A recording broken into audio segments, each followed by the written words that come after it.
Five. Now we're. Start again. This is February 20th, 2025, meeting of the Southern Region Board of Review. This hearing is being held in person and or via video conference at the following location, which is Perry B. Dorier Jr. State Office Building, 250 Veterans Memorial Highway, Conference Room 4A, 9A, Hauppauge, New York. The time is 9:06 in the morning. The members of the board are as follows. To the left of me is Andrew Hames, Erica Schaub, also to the left. To the right is Lara Friesleman. My name is Richard M. Bavone. I'm the acting chair today. Our chairman, Robert Peterson, is unable to be here. From the Department of State, we have also with us Courtney Nation and CJ Ajupo. We'll now hear the scheduled petitions. When you speak, please address the board and give your name, title, legal address so that our court reporter can have all the information requested. At times, we may stop and consult technical staff, which we will notify you. In making comments to the board, please provide a descriptive narrative on the matters referring to your exhibits to enable the court reporter to enter these into the record. The first hearing today is number 2024-0476. The nature of the grievance and relief sought today, this petition pertains to the addition to an existing detached two-story, one-family dwelling of wood frame construction. The dwelling is approximately 3,000 square feet. In total, gross floor area is located at 45 Park Drive, Lido Beach, within the town of Hempstead in Nassau County, state of New York.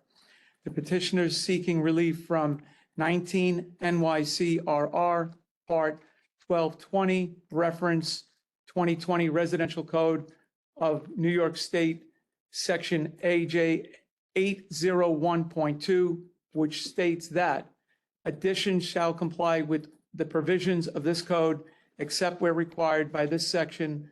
Unaltered portions of the existing building shall not be required to comply with this code, and 19 NYCRR Part 1220, reference 2020 Residential Code of New York State, Section R322.21, which requires that buildings and structures in flood hazard areas, including flood hazard areas designated as a coastal A zone, shall have the lowest floors elevated to or above the base flood elevation plus 2 feet, or the design flood elevation determined in accordance with sections R322.1.4 through R322.1.4.1, whichever is higher.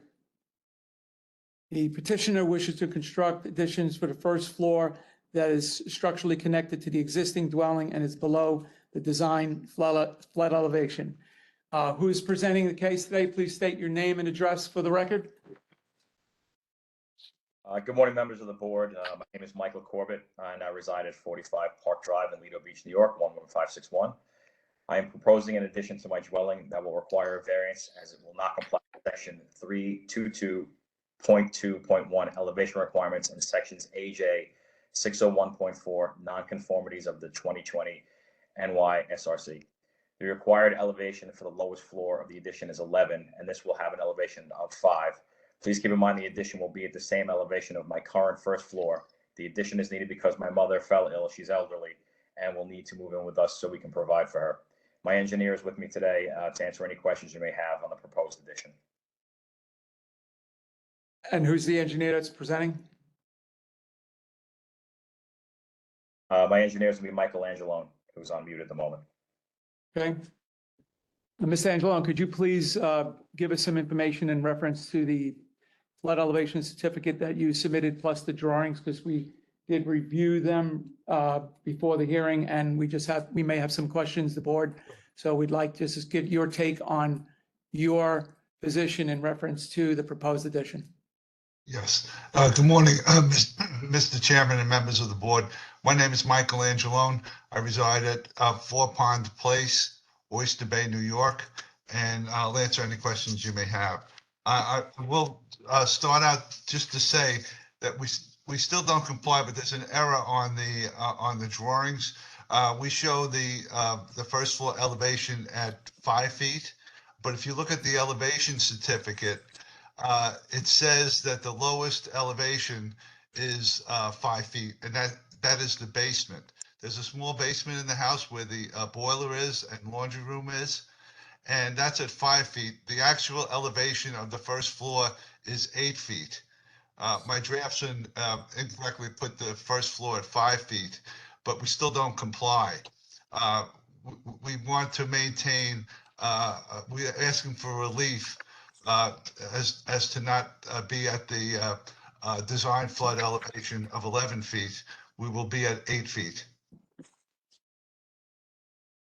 Thank you for that clarification, because we actually picked up on that and we were going to question you on the actual plans itself. They appeared to be inaccurate. So Yes. anybody have any questions in reference to this? Does that match with the actual elevation certificate states? Yeah, the elevation certificate is correct.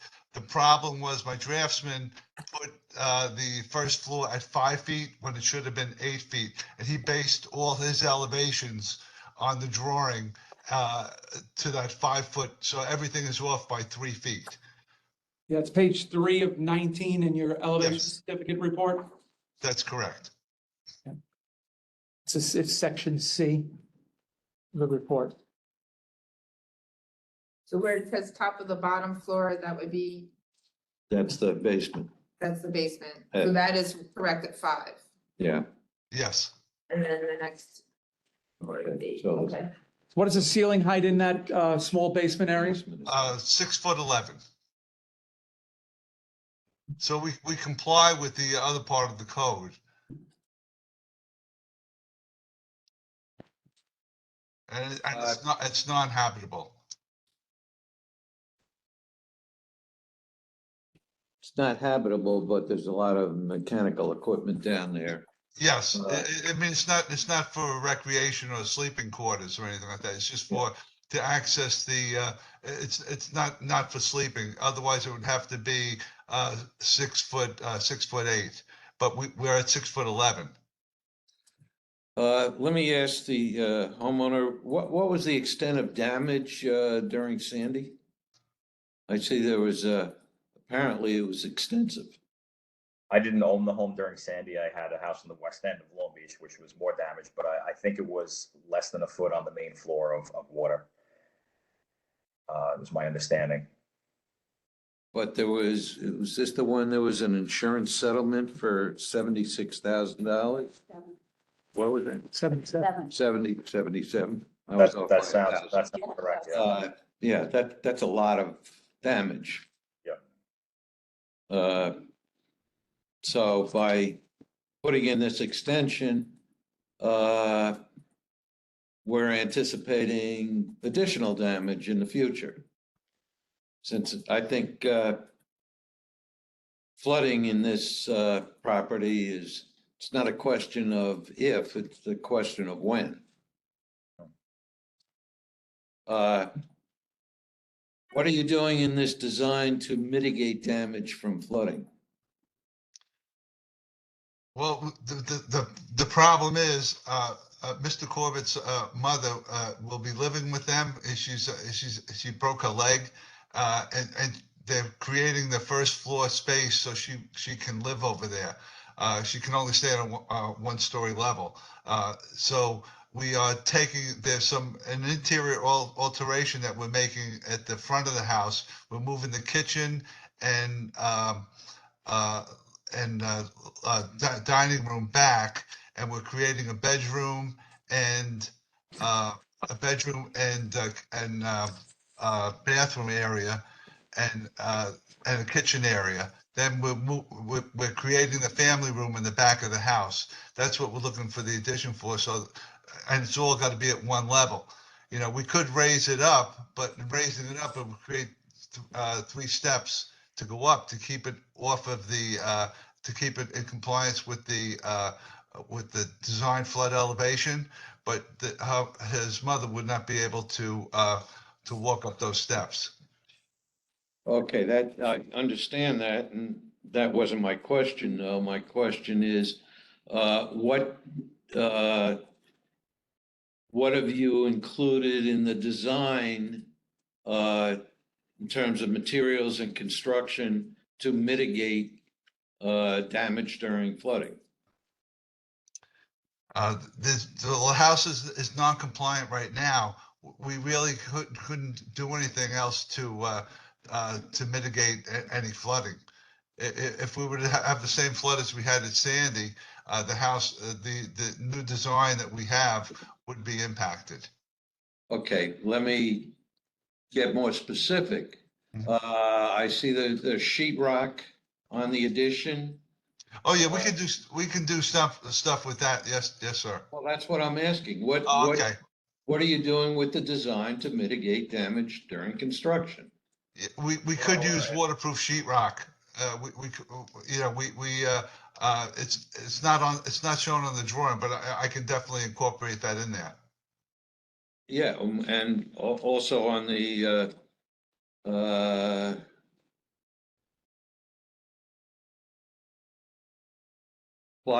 instead of plywood, would it be possible to use, Could use like dense, yeah. I dense mean, wood. these are the kind of things that should be done to mitigate damage. Well, I can do that. I can change if the board would permit us to do the addition, I will incorporate all those items, waterproof items, so it's not to damage the new addition. What is the insulation in the walls? I can use, we're using matte fiberglass insulation, bat fiberglass, but I can change that to closed wall, closed cell insulation, Okay. which would be waterproof. Was there any thought to taking some of the mechanical equipment and bringing, or electrical? Where's the electrical panel? The electrical panel is in my garage. It wasn't touched during the Sandy storm. Okay, so that's about good. Yeah, the only thing that would be affected is the boiler. That's below. Okay, and I think in the addition also, any electrical outlets would have to be brought up above the DFE. Yes, I can do that.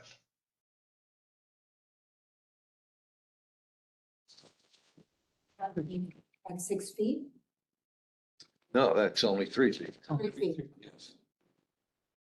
Yeah, 6 feet, it would not be. And the overall renovation that you're doing doesn't exceed the 50% value of the dwelling itself? No. The actual square footage, I think, was 475, and the entire house was, let me see, I don't recall the exact number. I think it was, yeah, here it is. The entire house was, deck area was a total of 3,500 square feet, and we're increasing, that includes the 476 feet for the rear addition. So it's roughly about 14%. Okay.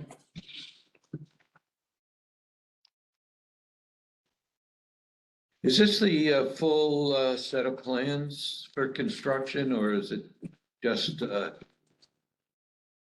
Yes, this? but this is- I will modify. We had just put something together at the time just we knew it was going to be a variance.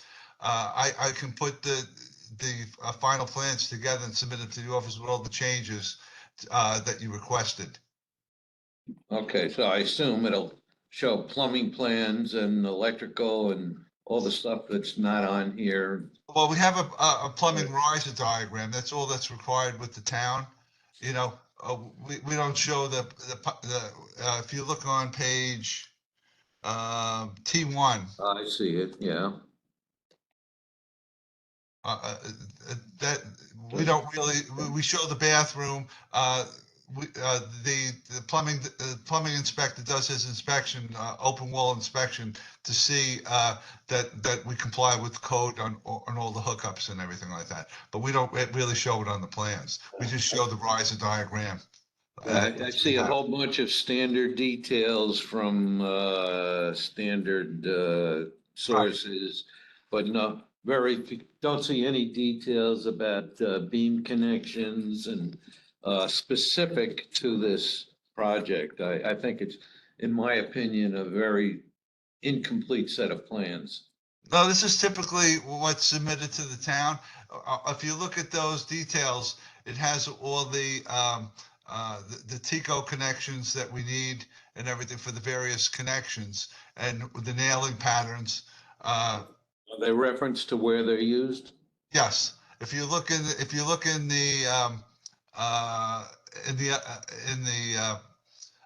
section, it'll circle, detail D1. It'll say what kind of clip is used there.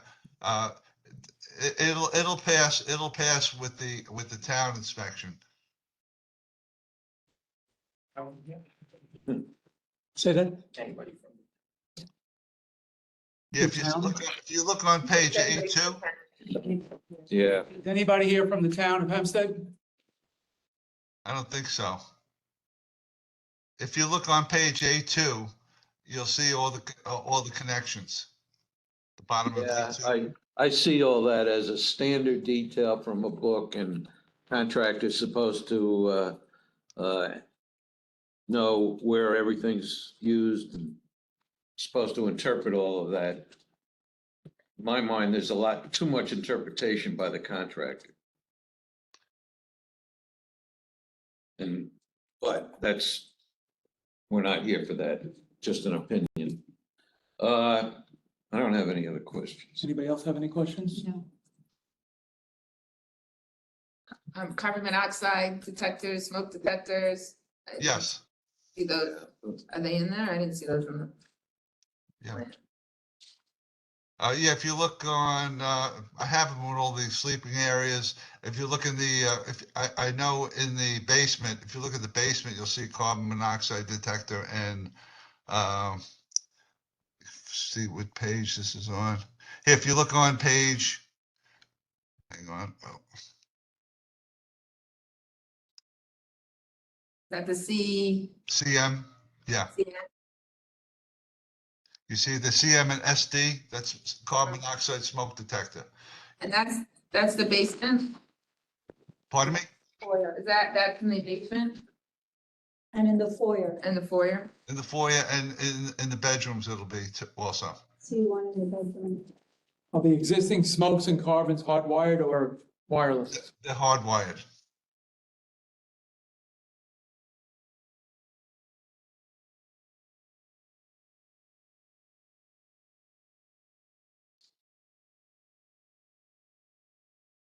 Is the laundry room is in the basement too? Yes.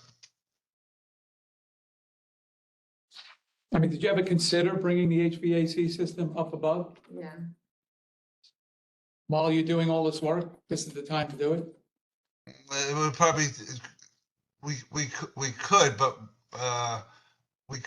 it wasn't really discussed. We were trying to see if we could, being the house didn't conform as it was, I mean, if that's a requirement, then we'd have to abide by it, but we didn't put it in for it initially.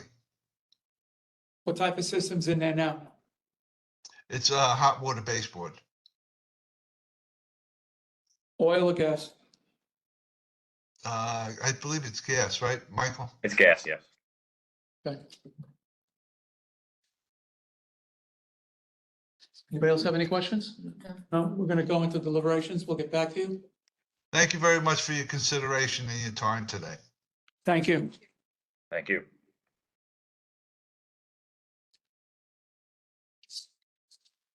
Okay, this is in reference to petition 2024-0476 with respect to 19 NYCRR Part 1220 reference 2020 residential code of New York State, section AJ 801.2, which states that additions shall comply with the provisions of this code, except where required by this section. Unaltered portions of the existing building shall not be required to comply with this code.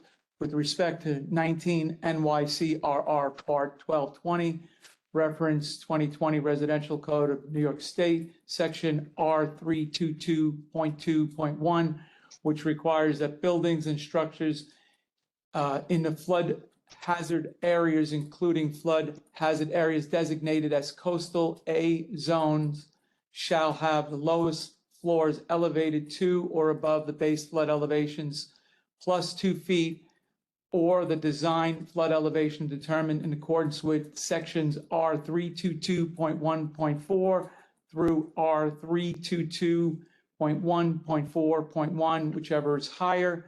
The board makes the following findings. The subject dwelling is located in the flood hazard zone AE9 and was constructed prior to 1969. The existing first floor elevation is 8 feet NAB 88, and the base flood elevation BFE is 9 feet NAB 88, according to the elevation certificate submitted with this application.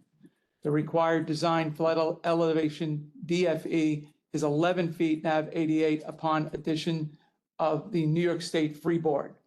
The petitioner wishes to make a habitable one-story addition totaling approximately 480 square feet in gross area to match the existing first floor elevation of 5 feet NAB 88. Mr. Chairman. Oh, sorry, 8, correction. Let me make a correction, I apologize. Elevation 8 feet of NAB 88. Number 4, the proposed addition will increase existing habitable space and provide a living room at the dwelling. Number 5, the applicant has provided a contractor's cost estimate for the work at $175,000. The applicant has also provided an appraisal report placing the valuation of the property less its unimproved site value at $500,000. The proposed work is not considered a substantial improvement. Number 6, a flood loss letter from FEMA dated August 5th, 2024 has been submitted in connection with this application. This letter indicates that the property has sustained loss due to floods between 2010 and 2012 of approximately $77,000. The dwelling at this location is therefore historically subject to flood damage and loss. Number 7, the dwelling has an existing basement space of approximately 280 square feet, which was inaccurately shown on the applicant's drawings. The elevation of the basement floor is estimated at 5.0 feet as per the submitted elevation certificate. Take out the word estimate. Which one? The elevation of the basement floor is at elevation. Let's change that. The elevation of the basement floor is at elevation 5.0 as per the submitted elevation certificate. The petitioner noted that the elevations shown on the plans are incorrect and inconsistent with the submitted elevation certificate. The local code, number 8, the local code official has indicated support of the uniform code variance in this matter. Number 9, for a dwelling that was built pre-firm prior to 1969, FEMA handbook allows a lateral addition that is not substantial improvement to be constructed to at least the elevation of the existing lowest floor.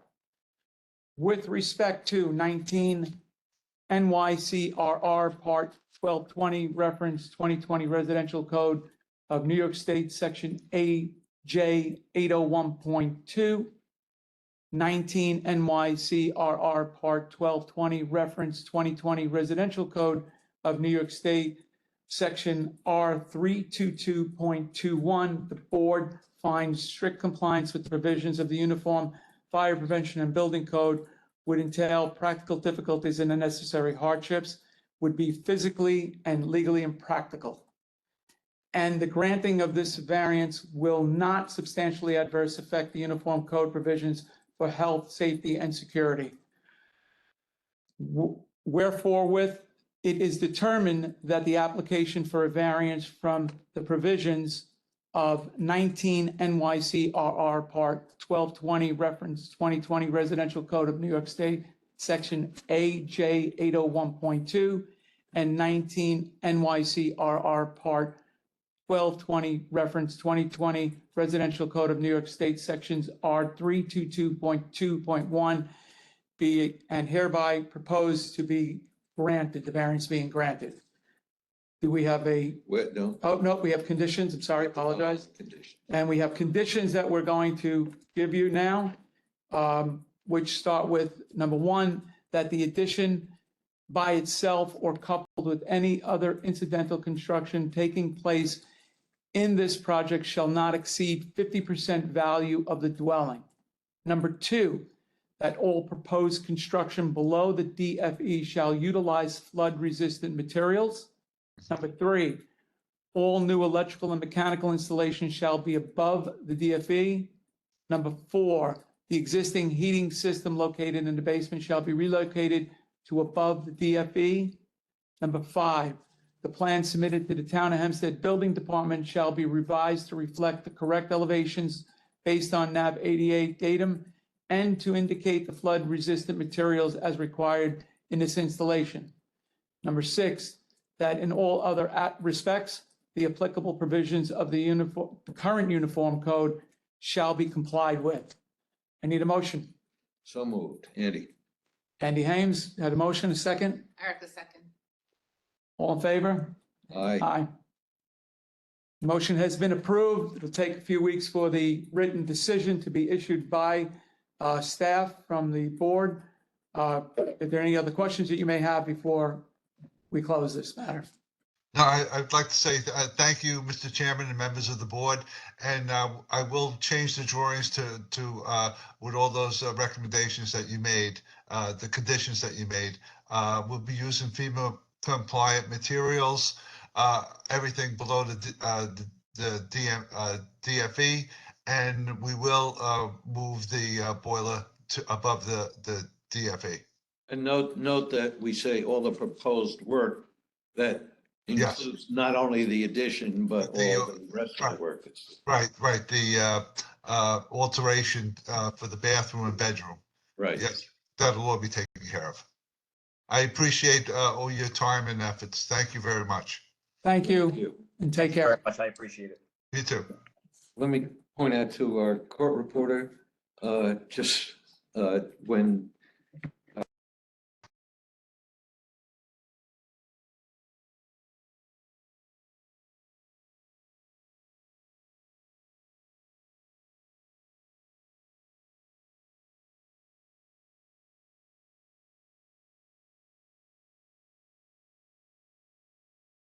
Next hearing. The next hearing is 2024-0528, Serena Adest. The nature of the grievance and relief sought, it pertains to existing detached two-story. Okay. Start over, tell me when.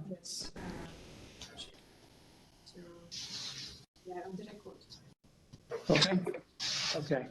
So the petition number is 2024-0528. The applicant Serena Adest. The petition pertains to an existing detached two-story, one-family dwelling of a wood frame construction. This dwelling is approximately 3,920 square feet in total gross floor area and is located at 33 Park Circle, Cedarhurst, within the town of Hempstead, County of Nassau, State of New York. Petitioner is seeking relief from 19 NYCRR Part 1220, reference 2020 Residential Code of New York State, Section AJ 801.2, which states that additions shall comply with the provisions of this code, except where required by this section. Unaltered portions of the existing building shall not be required to comply with this code. And 19 NYCRR Part 1220, reference 2020 Residential Code of New York State, section R322.2.1, which requires that buildings and structures in flood hazard areas, including flood hazard areas designated as coastal A zones, shall have the lowest floors elevated to or above the base flood elevation plus 2 feet, or the design flood elevation determined in accordance with sections R322.1.4 through R322.1.4.1, whichever is higher. Okay, so who's presenting this morning?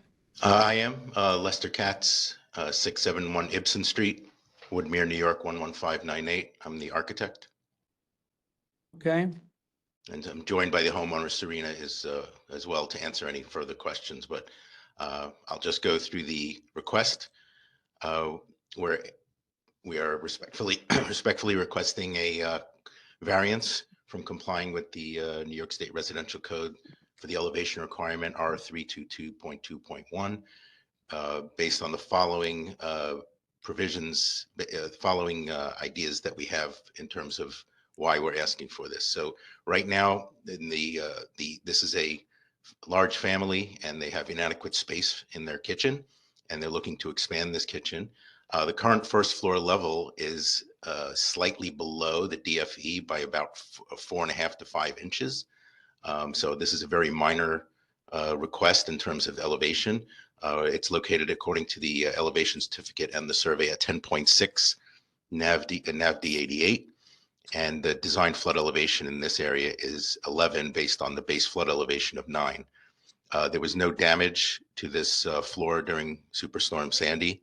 And this is a minor addition that elevating it would be, if you would build this out at the proper elevation, you'd end up with a step in the middle of the kitchen, which is very not really practical or convenient.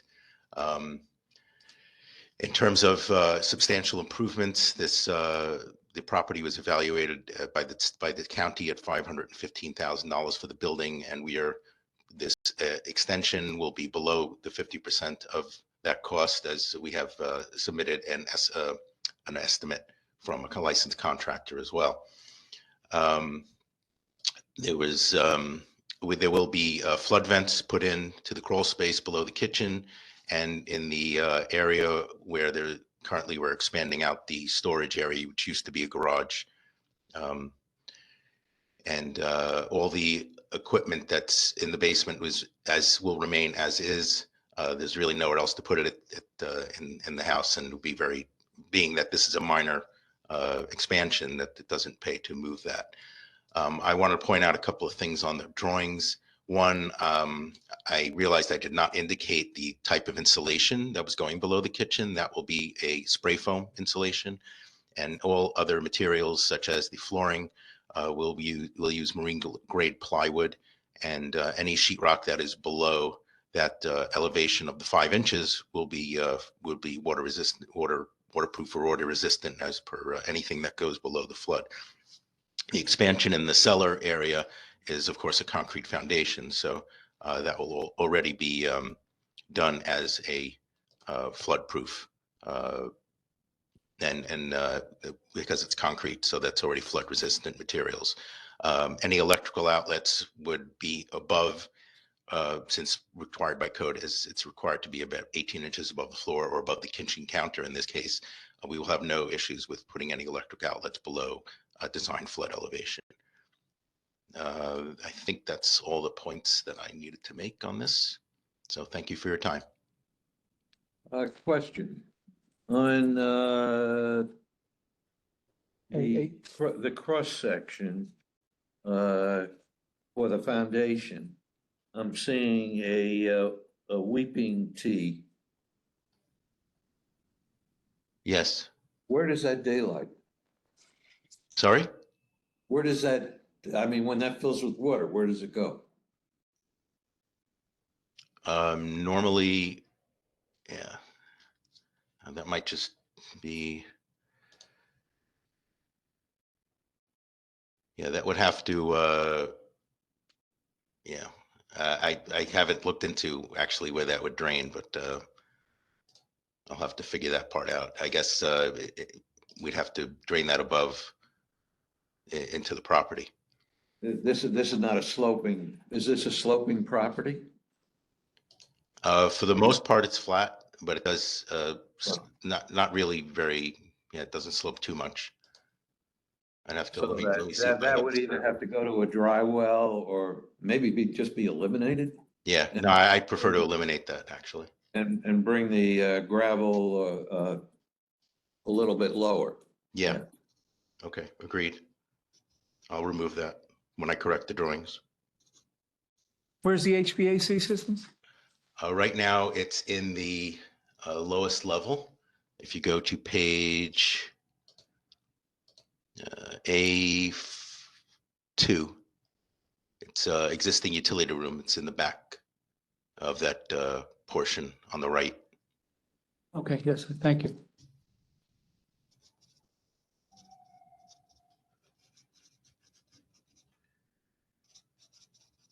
Do you have any questions? Anybody have any questions for this? No? No questions. Okay, we'll go into deliberations. Thank you very much. Thank you very Okay. much. Thank you. We do have Mr. Camerata, if you want to ask. Okay. Mr. Camerata, are you there?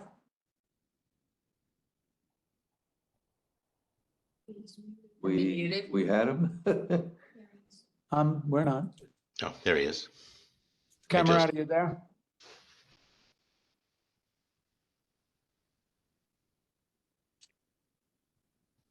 Are you muted? Hello? Yeah, can you hear us? Yes. All right, good. Sorry, I apologize. I didn't realize you were there. No worries. Just wondering if you have any comment or in reference to this case? No, I believe the applicant summed it up pretty well, and it's pretty straightforward. You know, the code's very explicit with regards to R322 new additions, so it's all within the state's purview to decide on the merits and the information presented. I have no comment one way or the other. I believe due process is an important part of the process, so whatever the state feels is necessary is necessary. The only thing I will like to note is that due to our local zoning ordinance adopting similar language to the state and to FEMA, that after this process, they still have to go for a local zoning determination for the same reasons because of our zoning language. So, whatever the state decides will be used as point of reference for those hearings. Yes, understood. Thank you very much. Thank you. Okay, Thank you. we'll be back. Thank All right, this is the decision of petition 20. Mr. Lee, excuse me, I'm sorry. Go ahead. I just wanted to make sure he was on mute. Thank you. This is the decision for petition number 2024-0528, 33 Park Circle, Cedarhurst. With respect to 19 NYC RR Part 1220, reference 2020 Residential Code of New York State, Section AJ 801.2, which states that addition shall comply with the provisions of this code, except where required by this section. Unaltered portions of the existing building shall not be required to comply with this code. With respect to NYCRR Part 1220, reference 2020 Residential Code of New York State, Section R322.2.1, which requires that buildings and structures in flood hazard areas, including flood hazard areas designated as coastal A zone, shall have the lowest floors elevated to or above the base flood elevations plus 2 feet of the design flood elevation determined in accordance with sections R322.1.4 through R322.1.4.1, whichever is higher. The board makes the following findings. The number one, the subject dwelling was constructed in 1955 and is located in a flood hazard zone currently designated as AE9 and prior to 1969. Number two, the existing first floor elevation is 10.6 feet, NAV 88, and the base flood elevation BFE is 9 feet, NAV 88, according to the elevation certificate submitted with this application. The required design flood elevation DFE is 11 feet, NAV 88, upon the addition of New York State freeboard.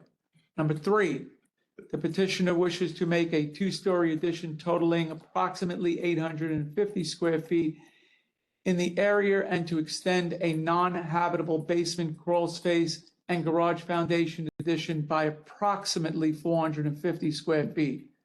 Number four, first floor addition of approximately 450 square feet will increase the floor area of the existing kitchen space, create a new entrance foyer, and provide a new study. Five, second floor addition is approximately 300 square feet in gross floor area and will increase the area of an existing master bedroom suite and supply an additional bathroom. Number six, the applicant has provided a contractor's cost estimate for the work at $232,500. A Nassau County valuation card puts the value of the dwelling at $515,000. The actual appraised value is likely much higher. Number seven, these estimates suggest that proposed additions coupled with all other incidental construction taking place will be about 45% or less than the valuation of the dwelling. Number eight, for a non-substantial improvement, compliance to R322 of the 2020 RCNYS would require elevating the first floor additions by approximately 0.4 feet above the current existing first floor. This is considered minimal. Number nine, the FEMA publication titled Substantial Improvement / Substantial Damage Desk Reference would allow non-substantial additions to be made without the need for elevation of the floor above the base flood elevation BFE for buildings considered as pre-firm built prior to 1969. Number 10, the basement floor is below the DFE. Although the proposed basement addition increases the nonconformity of that space, that increased space is proposed as non-habitable crawl space and garage. These are permissible uses in a brand new construction. Number 11, a preliminary damage assessment for the premises contained in a search of the town's building department records and a letter from FEMA rejecting a claim of flood damage at the premises suggests that the bellwether Sandy storm did not significantly damage the dwelling. Number 12, the local code official has given support to the petitioner's request for a variance to the Uniform Code flood requirements in this matter. With respect to 19 NYCRR Part 1220, reference 2020 Residential Code of New York State, Section AJ 801.2, and 19 NYCRR Part 1220, reference 2020 Residential Code of New York State, Section R322.2.1, the board finds strict compliance with the provisions of the Uniform Fire Prevention and Building Code would entail practical difficulties and necessary hardships. It would entail a change so slight as to produce a negligible, saying that wrong, additional benefit consistent with the purpose of the code. Just got to spell, hold on a second. Let's see, and also would be physically and legally impractical. And the granting of this variance will not substantially adversely affect the uniform code provisions for health, safety, and security. Wherefore, it is determined that the application for the variance from the provisions of 19 NYCRR Part 1220, reference 2020 Residential Code of New York State, Section AJ 801.2, 19 NYCRR Part 1220, reference 2020 Residential Code of New York State, Section 2.1, be and hereby proposed to be granted with conditions. Number one, that the addition by itself or coupled with any other incidental construction taking place in this project shall not exceed 50% of the dwelling value. Number two, that all materials for the addition of, and all new construction below the DFE elevation of 11 feet shall be flood resistant. Number three, that any new electrical and mechanical equipment and devices shall be located above the DFE and suitable for wet locations. Number four, that in all other respects, the applicable provisions of the current uniform code shall be complied with. And number five, this decision shall not influence the authority having jurisdiction, the Town of Hempstead zoning code. Need a motion to approve? Andy, so moved. Seconded? Erica second. All in favor? Aye. Aye. Motion has been approved with conditions. It will take a few weeks for the written decision to be sent to you. You have any other questions before we close this matter? No, thank you very much. I just wanted to point out that the study is not on the same level as the kitchen. It's actually higher up. It's a split level. So I'm not sure if that was clear in the documents, but in any case, thank you very much. Thank you very much. Thank you.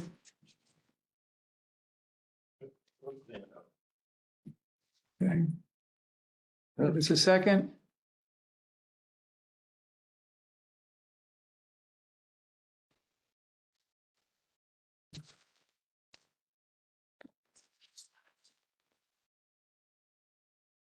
Okay, the next matter is going to be 2024-0628. The petitioner is seeking a variance to allow a clear width that is less than allowed. They're requesting a variance to the following sections of the New York State Uniform Fire Prevention and Building Code with respect to 19 NYCRR Part 1220, the 2050 International Residential Code, Section 311.7.1, 10.1, which states spiral staircases are permitted, provided that the clear width at the below the handrail is not less than 26 inches and the walk line radius is not greater than 24.5 inches. Each tread shall have a depth of not less than 6 3/4 inches at the walk line. All treads shall be identical and the rise shall not be less than 9.5 inches. The headroom shall be not less than 6 feet 6 inches.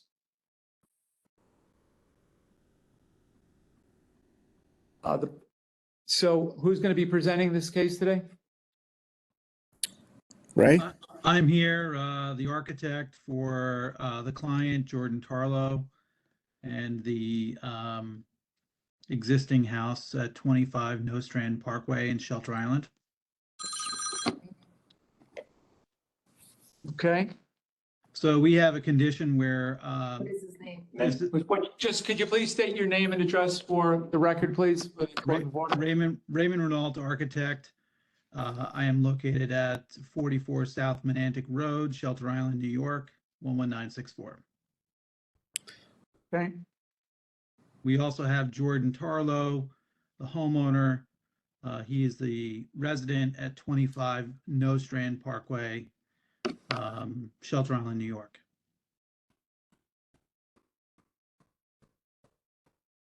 Okay.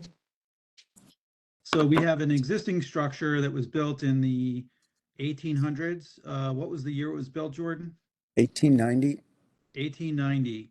It has an existing third floor with a existing code compliant staircase that is at kind of the opposite end of the house. And one of the things that we'd like to do for additional fire safety, the current third floor is being used as kind of a workspace for Jordan's family, and he would like to increase the ability for egress in case there ever was a fire or something like that, because the staircase for the existing third floor is on one end of the house. So we would like to bring in a spiral staircase that would basically increase the egress capabilities. However, the maximum width that we can provide would be 20 inches and not the 26 clear inches. The town of Shelter Island Building Department is also on board with this project, and they have support as well. So is it manufactured staircase or is it custom? This is a manufactured staircase that we were able to find. Actually, it's custom made because of the riser heights. But we would comply with riser height. We would comply with walk line. The only thing that we do not comply with is the overall width, the clear width, to get up and down. And the room that it's going into is what type of habitable space? Is it a bedroom or is it a study, a loft? What is it? It's a large bedroom, but unfortunately the area that goes up to on the third floor is more of a was it more of a storage space? No, it actually was always used as a bedroom for basically 100 years. Yeah, but I'm so paranoid about fire here that I don't let anybody sleep on that floor. So we will lose a bedroom to use it as a landing. Yeah, this will be used as a landing and has direct access to the hallway.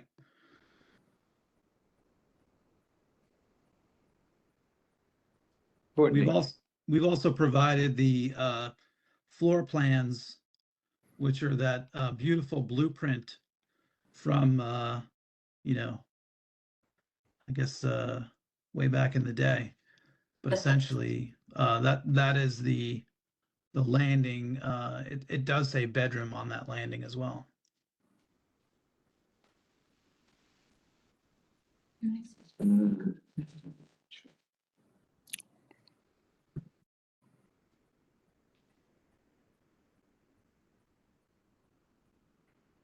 And we provided photographs of the existing staircase that goes currently to that third floor. Is there any issue with when you're putting in that staircase, you're going from the path of egress, if you're using that staircase, is through another room? Is there an issue there? As you can see, there is an existing main staircase just outside. If you look at the first floor plan, the existing second floor plan, where this is going to be located, there are doors to that bedroom, but they directly enter into that stair hall and go to the first floor staircase. So it's a great location. It's the only location that we really found would work for this optional secondary means of egress. We do understand it doesn't empty into a proper corridor or staircase, but it's a good solution kind of as a second means of egress. I guess my only concern there is, do we need, because it is a second means of egress, does that alleviate the need for another, variance to the requirement that it not go through a second room? I mean, only one of those rooms need to not be used as a bedroom in order to comply with the requirement of code to not go through a bedroom. You can't go through another bedroom to Yeah. achieve an egress. But that's the main egress, it's not, or is it both? The Well, main I think, egress. Yeah, It's not. the main egress is compliant. It doesn't go through any of the bedrooms. This is the secondary egress that would go through what we would convert on the third floor as a landing. And on the second floor, you would be coming through that bedroom. But, you know, I think it's a great location because it's close to the main staircase of the house. Yeah. Does the house, As the petitioner has indicated, the owner has indicated that he's not using that space as a bedroom? as a bedroom. True. Right. It's moved. So it's, okay. Does the house have a central station alarm system? It does. It has a wired system and then a whole secondary system that does, you know, the kind of the Wi-Fi notifications. So it has two systems redundant. Okay, But to go back to Andy's concern, this cannot be, in my opinion, considered a second means of egress because it is going through a bedroom. This is a means of egress from that existing habitable space that is part of the master suite on the second floor. This is like an extension to the master suite. This is how we would consider it. Sort of. Yeah, but not a second means of egress Right, for the yeah. third floor to go through the bedroom. Technically could not be considered a second means of egress, but would not be required either way. This is something Correct. that is purely additional for the client's concerns. what's the construction of the stairs? It's a wood staircase. The wood staircase? Mhm. It will be made by Paragon, who's the biggest spiral staircase company in the US. It's oak. No, No, it's proposed. it's a proposal. It's proposed. And this is the widest, the largest possibility from that manufacturer in that space. Yes. We just tried forever to find some way to get out of that floor, and this is the only spot we could manage. Even considering trying to do something on the exterior of the building, because it has huge eaves at each floor. You can't even use a rope ladder. The only other thing we thought about was like a fireman's pole, but not necessarily the safest manner. Know it very well. Yeah. Or a ship's ladder or something like that, but really, this is, I think, the best solution for this situation. I have no other, yeah, I have no other questions, so I don't know. if- Yeah, I'm okay. I'm okay too. All right. We'll get back to you shortly. Thank you. Thank you.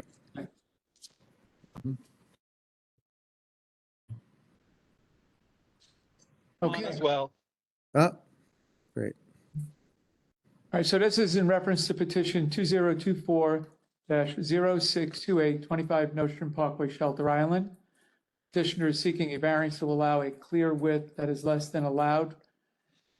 They're requesting a variance for the following sections of the New York State Uniform Fire Prevention Building Code with respect to 19 NYC RR Part 1220, the 2020 Residential Code of New York State, Section 311.7.10.1, which states spiral stairways are permitted, provided that the clear width at the below the handrail is not less than 26 inches, and the walk line radius is not greater than 24.5 inches.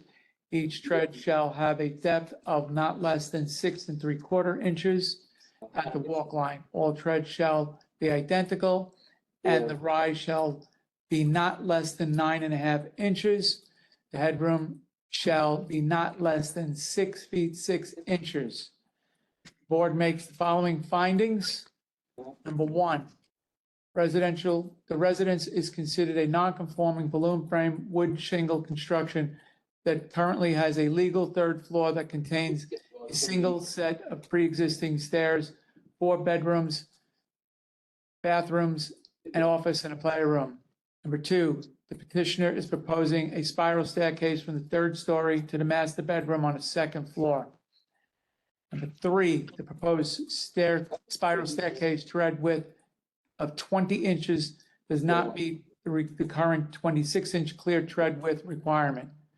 Number four, the petitioner has indicated that there is no other practical location to install a proposed spiral staircase, and this is the largest available spiral staircase by the manufacturer that can fit in the space provided. Number five, the petitioner has indicated that there are 2 redundant fire alarm central station alarm systems installed and operational within the dwelling.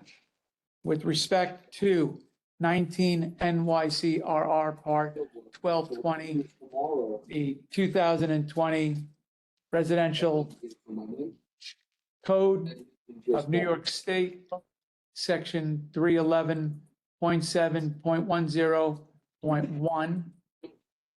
Board finds strict compliance with the provisions to the Uniform Fire Prevention and Building Code would entail practical difficulties and unnecessary hardship and would be physically or legally impractical.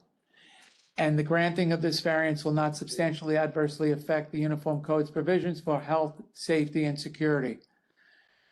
Wherefore, it is determined that the application for this variance from the provisions of 19 NYCRR Part 1220, the 2020 Residential Code of New York State, Section 311.7.10.1 be and hereby proposed to be granted with conditions. Conditions are as follows. Number one, the 3rd floor room where the proposed staircase is being installed shall not be used as a separate bedroom. Number two, spiral staircase tread width shall be not less than 20 inches.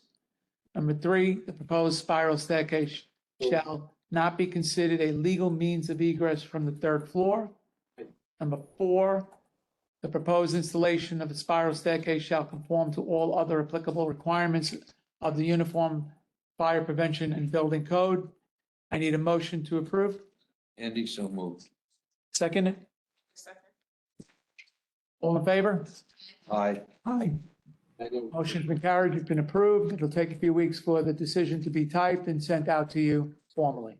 And we thank you very much for your patience during our technical difficulties.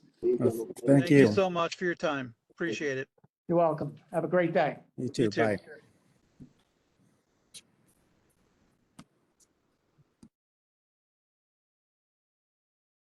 Okay, we're going to move on to this last one.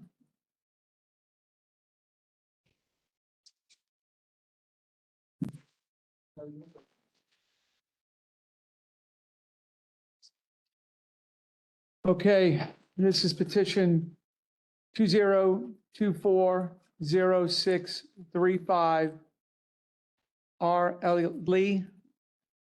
The petition pertains to an alteration of a space in the basement of a 1-story high detached 1 to 2 family dwelling of wood frame construction, approximately 1,000 square feet gross floor area, inclusive of basement space. The dwelling is located at 64 Cliff Way, Town of Riverhead, County of Suffolk, State of New York. Mr. Chairman, I believe it's a 2-story dwelling. Is it 2-story? Okay, let me make the correction. Very high, yeah. 2-story. Who's presenting the case today? Hi, yeah, my name is R. Elliott Lee. I am the owner and architect of the project, of the house. Nice to meet you, Mr. Lee. Good to meet you as well. You need to read in the, Yep, I just have to read in the rest. Okay. Okay, the relief requested will be 19 NYCRR Part 1220, the 2020 Residential Code of New York State, Section R 311.7.11. Compliance provided as follows: alternating tread device shall not be used as an element of a means of egress.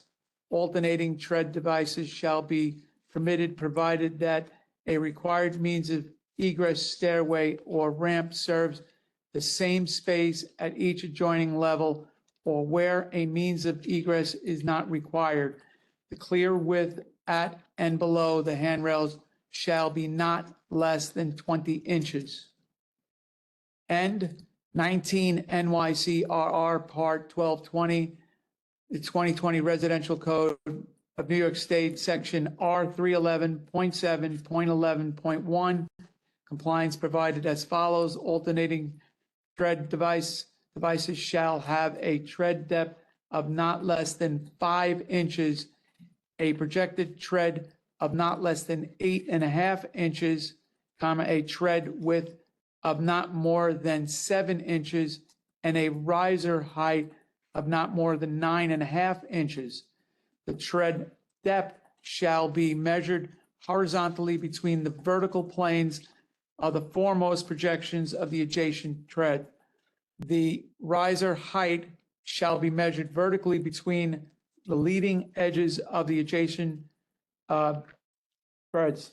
The riser height and tread depth provided shall result in an angle of ascent from the horizontal of between 50 and 70 degrees. The initial tread of the device shall begin at the same elevation as the platform landing of floor surface. So, Mr. Lee, you have the floor. Please provide us with your narrative and analysis of your request for a variance. Understood. As I mentioned before, I am both the architect and owner of the subject property. The original house is a two-story with basement, total square footage of about 1,100 square feet. And the scope of the project was essentially, full gut renovation, but essentially to move the bedroom from the basement level up to the second floor. The staircase in question is between the first floor and the basement. The basement is about 300 square feet, 300 to 325, depending on how you calculate it. And it is daylit on one side. In other words, there is an egress door on the south face of the basement level. The first floor has two egress doors, one on the north and one on the east, as you can see in the plans. The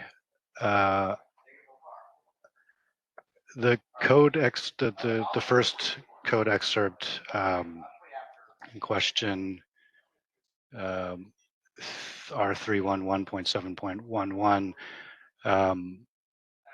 mentions that a second code compliant staircase is required if an alternating tread stair is provided, but it doesn't mention the fact that the mezzanine or attic or basement in this case, what happens when that level provides a means of an egress door, which we have in this case. And I think it's also important to note that R311.4 states, let's see, let me bring it up here. That egress from, and I mentioned this in my summary letter, that egress from habitable levels, including attics and basements that are not provided with an egress door in accordance with R311.2 shall be by a stairway in accordance with section 311.7. So, you know, the egress door in the basement, it does meet the standards of R311.2. Therefore, my reading of this is that the stairway does not need to be in accordance with R311.7, but that's not really stated clearly. It's sort of silent on that fact. The second point is, the second point of relief is R311.7.11.1, where we meet all of the requirements of an alternating tread device, except for the stair, and our stair does not have it does have a landing in the middle where you turn 90 degrees to finish up the lower half of it. You know, just to the original stair, the stair that was there before was a spiral staircase that was quite uncomfortable to use. I almost fell on it several times during construction before we took it out. And you know, I do find that this landing that we've employed in the stair that was built is quite comfortable to use, and I don't have, you know, have no issues with sort of ease of use. And it was required in order to get the head clearance to work. So that's the second request for relief. I don't know if you have any questions. Yes, we do. Okay. So it states on the code enforcement official variance questionnaire that the town appears that if they had a concern, it says it concerned that they do not, meaning you do not have another stair to the main level. You do not have an exterior entrance to the basement. So, and the reason why I'm asking that question is because the plans, we don't have a full picture of the whole house outside and in elevations, like, and see what actually and how egress can be achieved with leaving that stair there. Is there more information that you can provide this board or tell us how the outside of this dwelling is? Because it's a little confusing on your plans where it appears that there is a doorway from the basement, but it says that there is none. So it's confusing. If you can clarify that. Let's see, let me see. The concern is they don't have another stair to the main level. They do have an exterior entrance to the basement. So my reading of Andreas Sophocles' comment, he says they do have an exterior entrance to the basement. Is the copy you have saying they do not have an entrance Now, to the the basement? plans that we have that you provided us show an egress door. Right. But what we don't have is like a key plan of the whole house, the whole footprint of the house, because it just shows us we're limited to a room. Yeah, let me, Kitchen area, living and a basement. Is there anything else? Of course, yeah. Is there anything else that we need to see? We don't have a survey, Yeah. cross-section. Exterior. Yeah, exterior. Not interior. Yeah, hold on a second. Let me bring that up. I understand this is only 1,100 square feet.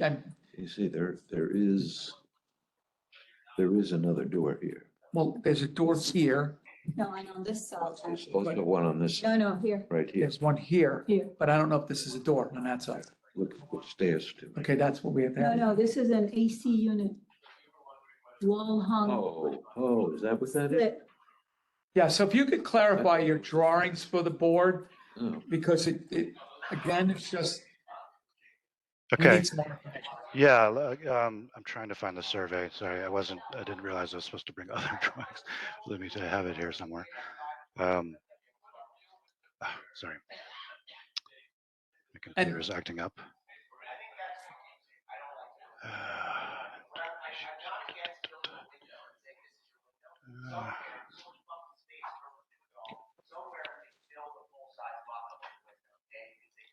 I don't know if CJ's available. Let's see, DOB sets, here we go. Filing submittal, DOB. Elliot? Yeah, can you share your screen? if you Yeah, want I'm to? trying to find the building permit set. There we go. Okay, here we go.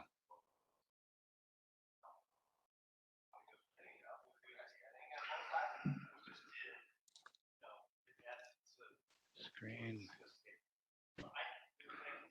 Entire screen. Share. Okay. Are you seeing my screen? Yes. Yeah. Zoom in. Okay, so I mean, here's this existing and proposed survey. So here, let me rotate it so it's got north is up.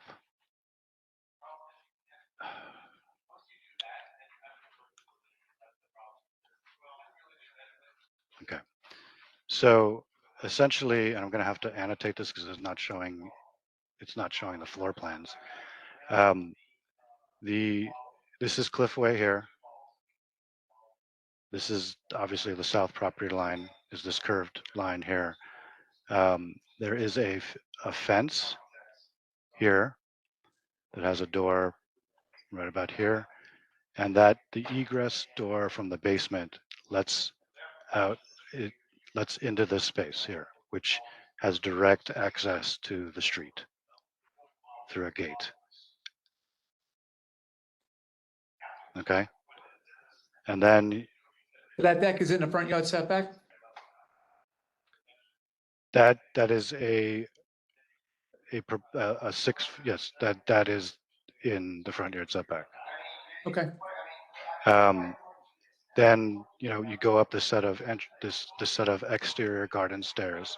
There's a gate here, and then you're on a terrace, a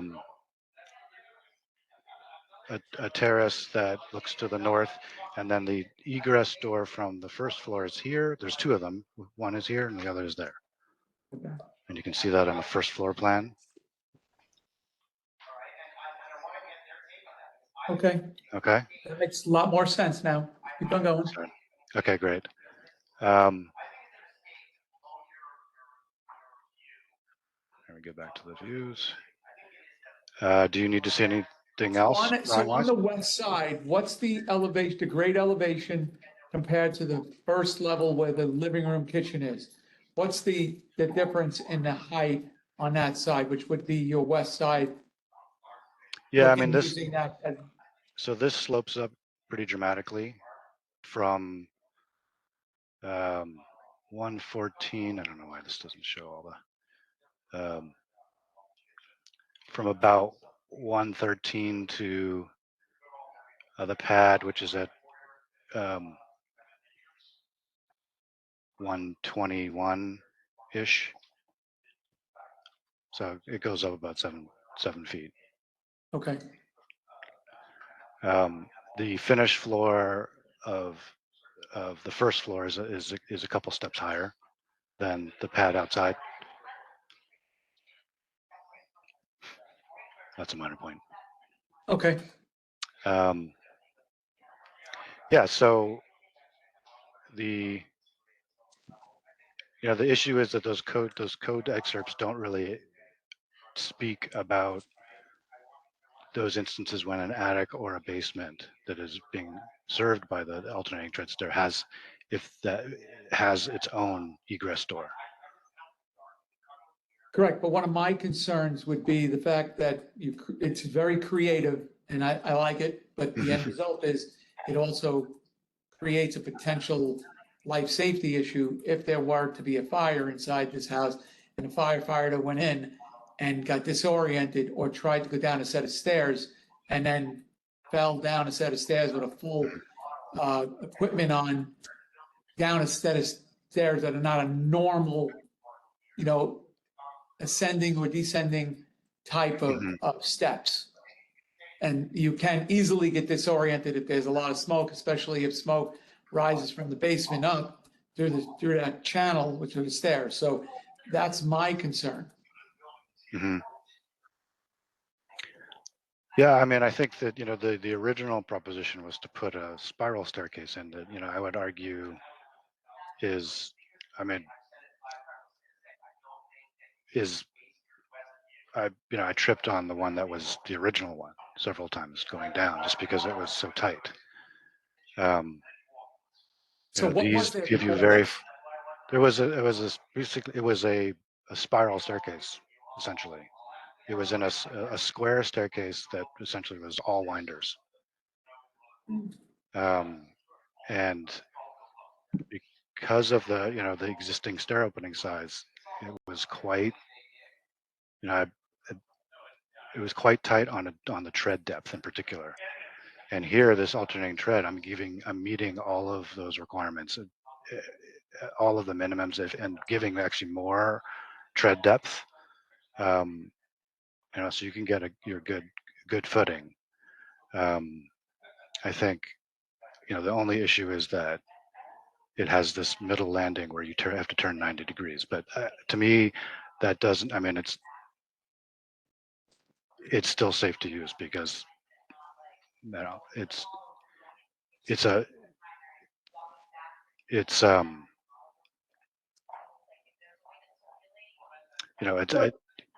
don't know how to say it. It's just from use, it just feels easy to use to me. Yes, just an explanation. A firefighter will be going down by sitting down, and by going down on the stairs, sitting down if we're going into an area that's on fire. Right, so so in this alternating tread, I wouldn't be able to move that way. No, you don't have to. You don't have to sit down first. No, as a firefighter. And Oh, I if see. it's I on see. I see fire, what you're saying. we go down sitting down. We don't walk down a flight of stairs. We Understood. go down with feet first with us sitting with a weight of high and then coming down that way. That would not be obtainable in this with this configuration of the stairs.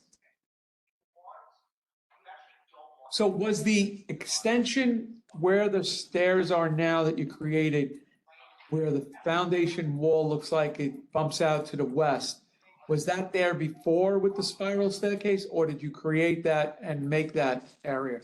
No, that was there before. Okay. You're talking about this bump here? Yes. Yeah. Yeah, no, that was there before. The stair. This is the existing stair opening is basically here. Okay. So I have a question about the turning landing. Yeah. I think we have concerns with that as well, like where I looked in the code describing the treads, I didn't see any of these alternating treads turning. And Right. it seems here that it's quite tricky. At some point, you have to twist and land. Let me count them as Andy did. When you're on 7, hmm you have to twist from your position on 6 to reach 8. And that's like half, it's a half opening. Yeah, I mean, I know it looks difficult to use, but in reality, my argument is that, in a spiral or a winding stair, you're sort of continually turning, and here you're basically going straight and then turning 9 degrees and then going straight. I mean, to me, it's much more easy to use. That's all. Yeah, so for my sake, for the code, there's Yeah. uniformity, right? So the winding steps on a spiral, there's uniformity. Mhm. Here, it's not uniform. It takes familiarity with it. Right. So this becomes very difficult to be considered as a means of egress. The other thing is the code section that you mentioned, R311.2, is about egress doors.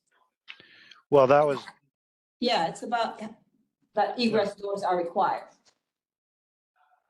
Yeah, no. I think I was just pointing out that those egress doors meet the requirements of R311.2. You mean in my summary letter? yes. Yeah, Right. I was just pointing that out, that I just included that code reference to say that my doors Also, do meet that. Do my meet. concern, yeah, my concern is the use of alternating treads is Right. typically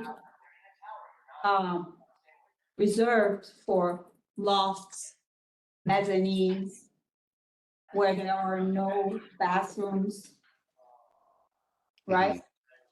And in Yeah. this case, it's really a beautiful story, where I have a great bathroom, there's the laundry, which is, usable.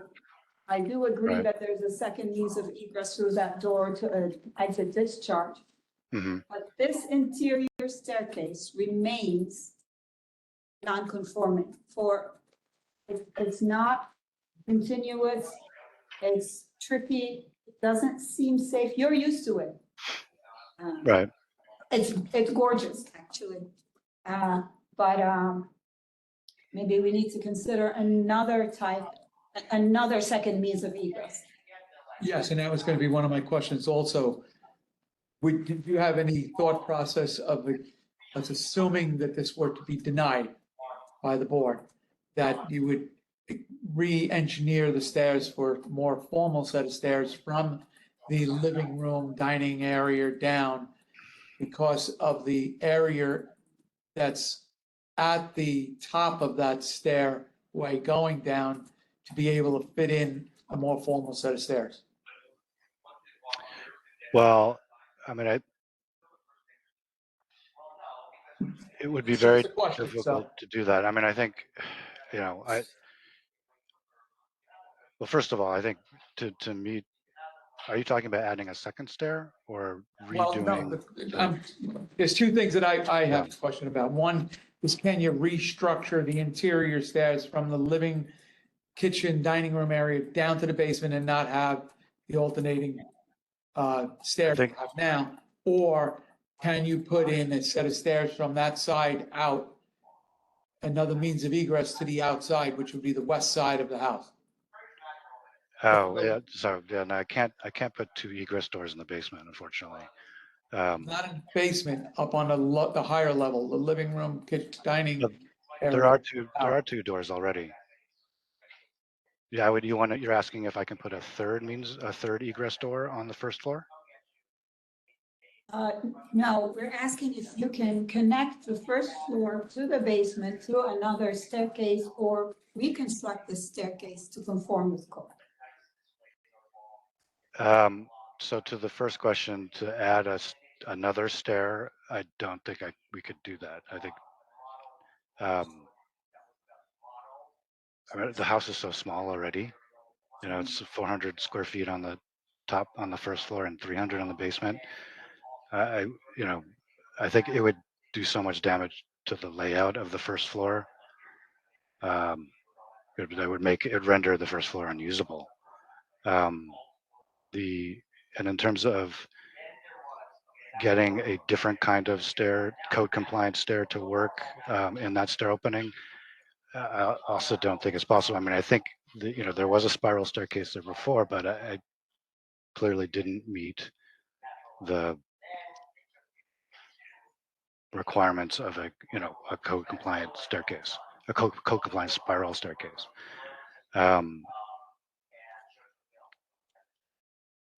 Does that answer your question? I'm sorry, maybe I'm not the most clear person verbally. I'm just looking at the staircase on the attic space, which. Yeah, that's a straight On the run. attic space, that's a straight run. Why Right. can't you put a straight run right below that, even if you have to move it? I would have to out change. somewhat? I'd have to do so much structural work to make that happen. And the stairs wouldn't be able to be stacked because of the way you see how the basement.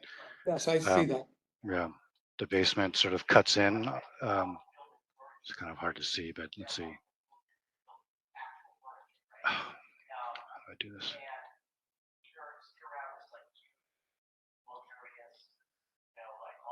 Go back to there. So, for me to do a straight run stair, let's see, how do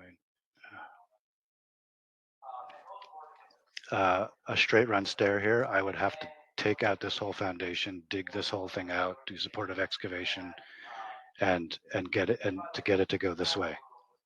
And then of course I had to redo the whole mechanical room. You see? Yeah, look. Is that I clear? see it. So yeah, essentially I would have to do that stair would have to somehow fit in here and to be stacked underneath the stair that leads from the first to second floor. And to do all that just for a floor that I'm using for storage. And, you know, we're going to do some potting of plants and come in, you know, we have a bathroom so that you can use that from when you come in from the beach to rinse off. Yeah, I mean, that's, But why not even put a larger spiral staircase back? Like, and take that space that you have now, can you make it a compliant spiral staircase? I can't. Yes, 22 inches plus 22 inches as a bump out.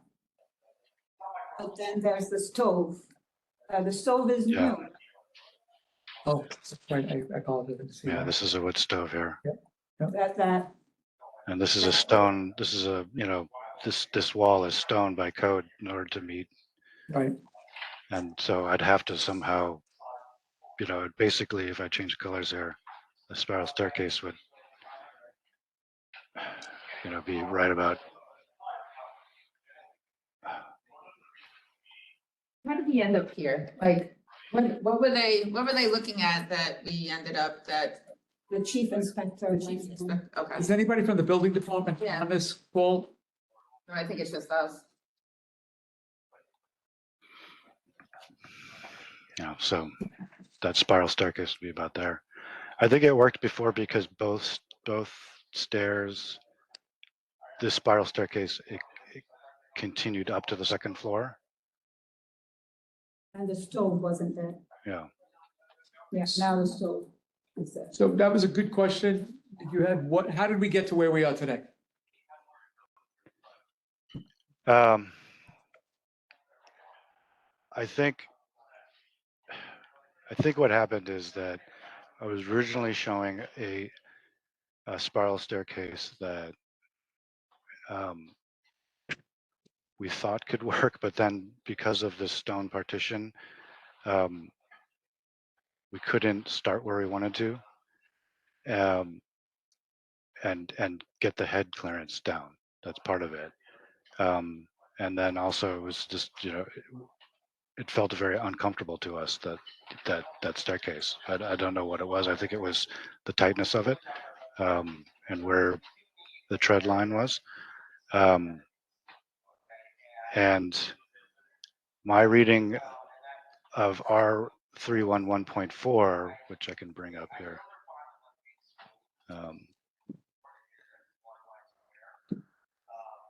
where it says that egress from habitable levels, including basements that are not provided with an egress door, shall be by stairway, a ramp, or a stairway in accordance with 311.7. But in this case, you know, I was reading that the inverse, which is that, well, the basement does have an egress door. So therefore the stairway does not need to be in accordance with R311.7. And I think that's where we got, and that's the difference between, I think that's where the tree building inspector was in disagreement with that. Which, you know, I understand. He's saying that if you provide a stair, even though that code excerpt says that. I think basically that code excerpt is saying that you don't need the stair if you have another means of egress. Right. What the code official is saying, though, is if you provide a stair, right? If you provide anything new, it has to comply with code. Right. What's the ceiling height in the basement?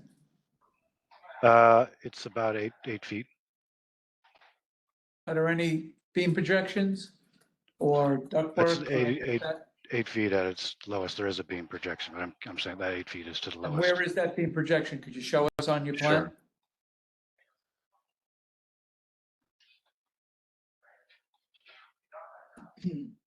It's basically right here, right in the middle. And what's that height? It's about 8 inches, 8 inches Say tall. that again, I'm sorry? The beam's about 8 inches tall, so 6'8", 6'8" in this portion, and then 8'8" in this portion, and 8 feet underneath the beam.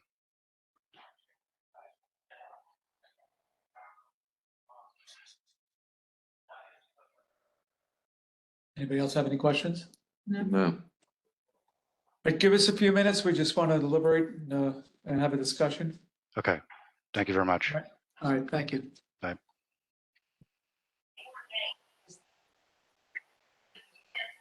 Mr. Lee, Hello. can you hear us? Yes, I can hear you. Okay, so we, as you know, we took us a few minutes longer to deliberate, to discuss this.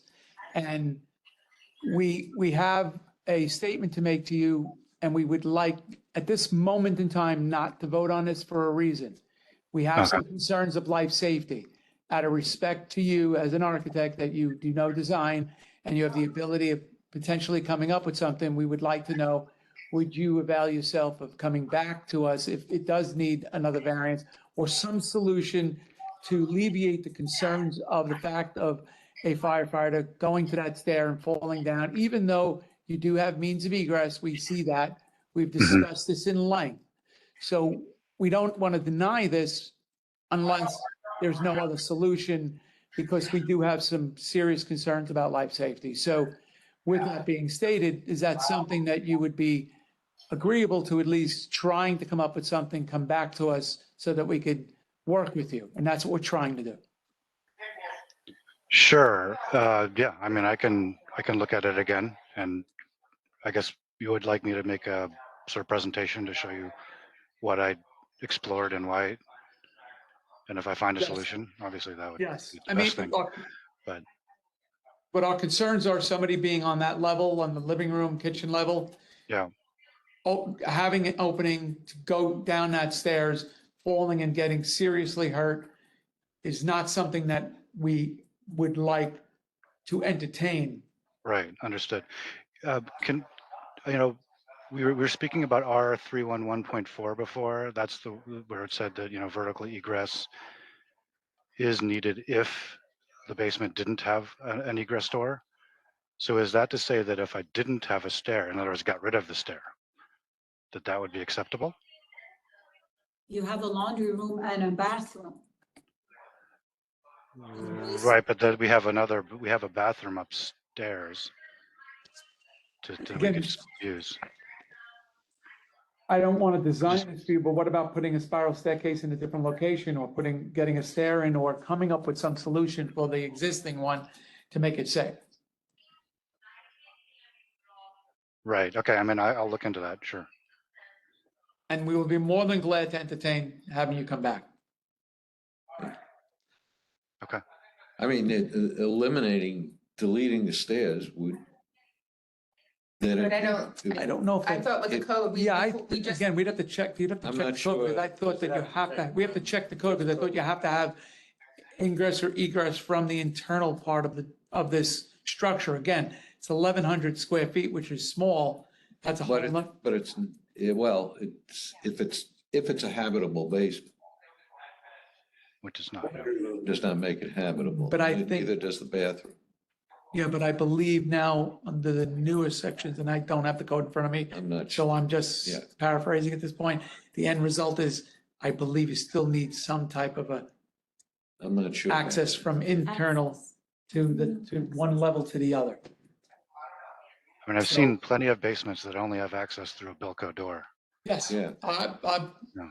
So have I. So you have us on that. Yeah. We understand it. We're trying to come up with a solution that makes us be able to give you something to help you. At this point, Okay. we're having a little, we have some concerns. If the code official accepts it, then you don't have to come back. Right. Yeah, if the code official accepts whatever proposal you have, then we're a moot point. Okay. So we're going mean, to adjourn. Go ahead. if because there's quite a, what I didn't describe before is that, when I purchased the house, because of the way, the basement is set in 2 feet, almost all the way around. What happened is that because the joists are cantilevering past the basement, and they probably were undersized originally, they were sagging like 3 inches past the foundation walls. So what I had to do was put in a series of steel beams running east-west, so 3 steel beams and then a channel that ran all the way around the perimeter of the first floor, and then had to then jack up the house essentially. Made a steel frame that I could then jack up and get the sag out. What that means is there's a lot of steel in that first floor plane that makes putting in a stair opening very difficult, especially a code compliant, a straight run stair. So I just wanted to put that out there, that there's a lot of steel that I would have to basically cut and somehow find a different way of supporting. So I don't know if like the structural implications play into the, feasibility of something, of a solution. I guess that's the question. Yeah. Well, again, if you could come back to us with something and give us, a more descriptive narrative and we could look at, we'll be more than glad to entertain it, but Okay. we do have, just so you're aware, the board does have concerns over the issue of somebody falling down that stair. If there was a fire and the smoke were to be coming up from the basement or something they could not see, they would never know that that stair was an alternating tread the way it is. And again, it's very creative. It looks beautiful. We're looking at a life safety issue here. Understood. Okay. I will explore the options, So I'll make a motion. if there are any options. We adjourn this matter? Second. I mean, somebody's got, I'm not gonna make the motion, somebody else. Oh, We make a motion to adjourn this with further information. I'll second it. Okay, all in favor? Aye. Aye. Thank you, Mr. Lee. We hope that we see you again. If not, we wish you the best in your endeavors, and your house is beautiful. And we look forward to helping you as much as we can. Beautiful. It's actually beautiful. Gorgeous, but. Nice Thank job. you.